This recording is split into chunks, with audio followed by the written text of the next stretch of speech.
Quinton Brown's attorney citing his client's former profession as a boxer, saying he had no reason to fight with anyone and was acting out of self-defense. But the prosecution tells a different story, saying Brown couldn't have acted in self-defense since he allegedly stabbed the victim in the back. Jane Davenport has a story. Good afternoon, Mr. Brown. You were arrested for attempted murder. At 7 feet tall and 300 pounds, 57-year-old Quinton Marcellus Brown arrived to court in a wheelchair. He's charged with attempted murder after allegedly stabbing a man over a door ding in a parking lot. In this case, he stabbed the victim multiple times. The first stab, according to the witness, was in the victim's back while he was walking away from the defendant. Then he was stabbed in the chest and in the hand, and possibly multiple other areas. The prosecution asking the judge for a $300,000 bail, saying Brown did not act in self-defense, but rather challenged the victim to a fight. I do not believe that he initiated anything, and he is telling me that everything that occurred was him trying to defend himself after he was struck. Brown's attorney Arnold Weinstock bringing new claims to court, saying the victim attacked the car Brown was sitting in. The victim had a gun. The victim took a gun, hit my client over the head with a gun. Contrary to the prosecution, Weinstock claims Brown was acting in self-defense. In the arrest report, there was no mention of the victim having a gun. The report also says Brown sustained a broken toe, scraped knees, and an abrasion on his right cheek. But according to the prosecution, this is not Brown's first encounter with the law. I also have concerns because of a prior domestic battery conviction in 2007, which is among the 4 misdemeanor convictions he has, and there is a warrant out of Georgia, so I do have concerns that if he were released without monetary conditions, we would not see him again. After considering all the factors in this case, the judge announced her decision on bail, setting it at $300,000 with high-level electronic monitoring. You did stab this individual in the back and in other areas of their body multiple times. That is obviously concerning to this court on many levels. Brown's attorney reacting to the decision. Well, I do not believe that type of bail is necessary, but I believe he will be able to post it, and hopefully he should be out in the next day or two.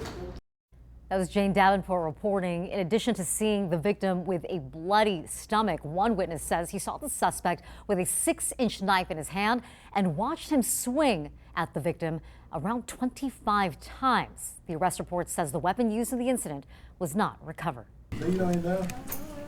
Yes. We'll start with yours since you're a private attorney. Okay, and we are on. Good afternoon, everyone. You are here today at the initial appearance calendar. The purpose of today's hearing is for me to determine if there was probable cause for your arrest and also to make a decision today regarding your custody status. In everyone's case prior to court, I did review your temporary custody record, arrest report, the Nevada pretrial risk assessment tool, which does give me a snapshot of your prior criminal history. I reviewed a financial affidavit if one was made available to the court, along with some statutory factors regarding bail. I will appoint a public defender today for each of you unless a private attorney has checked in on your behalf. If you receive a no contact order, that is no in-person contact, no telephone, texting, emailing, social media, or third-party contact. Third-party contact, for example, would be if you called your mom and asked her to relay a message for you to the person on the other side of that no contact order. That would be a violation that could result in consequences, including your rearrest and your reappearance in this court. Does everyone understand? Great. First case I'm going to call for private attorney, Mr. Weinstock, is State of Nevada versus Quinton Brown, 25 PC 070752. Mr. Weinstock, did you want your client to come in here where you are? No. Okay. No, you can stay there. Okay, perfect. And for the record, Arnold Weinstock, Good afternoon, Mr. Brown. You were arrested for attempted murder.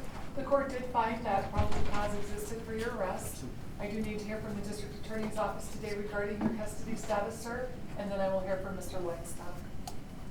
I'm asking for a $300,000 bail and high-level electronic monitoring, if that's opposed. We have serious concerns for the safety of the community and whether this defendant will return to court. In this case, he stabbed the victim multiple times. The first stab, according to the witness, was in the victim's back while he was walking away from the defendant. Then he was stabbed in the chest and in the hand, and possibly multiple other areas. It's hard to tell from the report at this point. But because the defendant challenged the victim to a fight in this case, that precludes him from claiming self-defense. Not that that would even be an option in this case because he attacked the victim from behind, but it further solidifies the case against the defendant that the defendant first challenged the victim to fight. I also have concerns because of a prior domestic battery conviction in 2007, which is among the 4 misdemeanor convictions he has, and there's a warrant out of Georgia, so I do have concerns that if he were released without monetary conditions, we would not see him again. So I'm asking for $300,000 in high-level electronic monitoring. Mr. Weinstein. Thank you, Your Honor. Couple things, Your Honor. I appreciate what the state had to say, but I don't believe they got all the correct facts.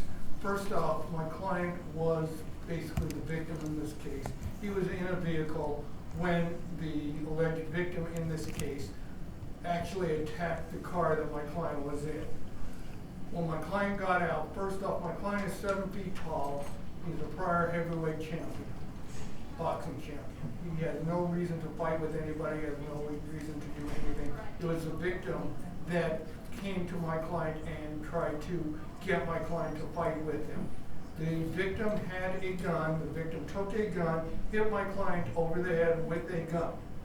My client was just at that point thereafter trying to defend himself. He's a long-time Las Vegas resident. He does not have any prior felony convictions. He is actually, he came back as a low risk.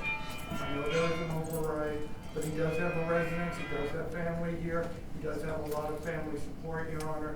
I would ask that he be released. If the court feels they need some type of monetary bail, I would suggest $25,000 to $50,000 in monetary bail. Certainly anything more would be unnecessary and would be more punishment towards my client. We agree that I have no problem with electronic monitoring, level 5 house arrest is even acceptable. My client just had surgery at the beginning of the week. He has medical problems. He is on disability. Our office has represented him on his disability claims. We represented him and his family on several matters for a long time, so he is not a risk to plea. I will assure the court that he will make all court appearances, or we will make them on his behalf. I would just ask that he be given an opportunity to get out of custody. As I said, he should be released to electronic monitoring. In my thoughts, if the court wants some type of monetary bail, I would say he could post $50,000 bail plus high-level electronic monitoring. We have no problem with the stay-away order from the alleged victim. Actually, I'd like to have a mutual stay-away order. We do have some concerns that the victim or associates of him may come after my client, but in any event, if my client's in house arrest, I don't think that would be a problem. I would ask for an only cognizance release to high-level electronic monitoring or $50,000 bail with high-level electronic monitoring. Thank you. Mr. Scott, did you have any rebuttal? Nothing further. Mr. Brown, the court has to be concerned today, sir, with whether you're an individual that poses a risk of danger to the community, who poses a risk of danger to victims in the community, and whether or not I believe that you're likely to reappear in court. Now, this court does have concerns today about all of those factors. The allegations contained in the police report indicate that you were getting out of your vehicle and maybe bumped into the vehicle next to you.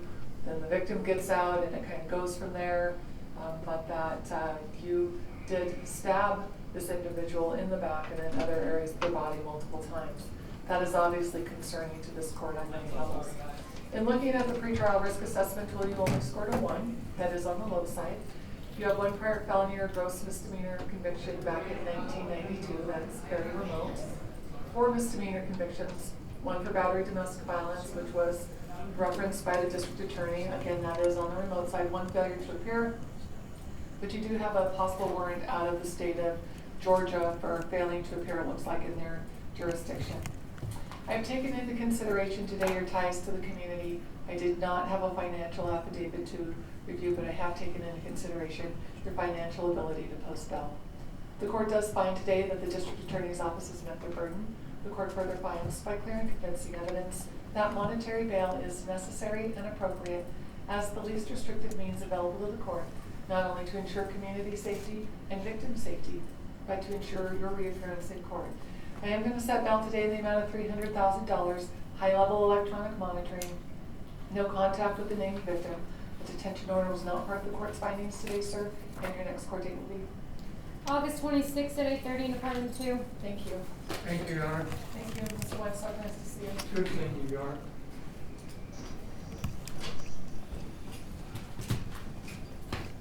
State of Nevada versus Yarla Valeriano Perez, 25 PC 070681. Good afternoon, Ms. Perez. Good afternoon, Your Honor. Looks like you were arrested for failing to stop at the scene of an accident, reckless driving, and overt. Local headline here, a stabbing at a park making national headlines as well. The man accused of the crime, 57-year-old Quinton Brown, the father of Jaylon Brown, an NBA player. Jaylon has been a guard with the Boston Celtics since 2016. He was part of the team when they won the NBA championship in 2024 and then named Finals MVP that same year.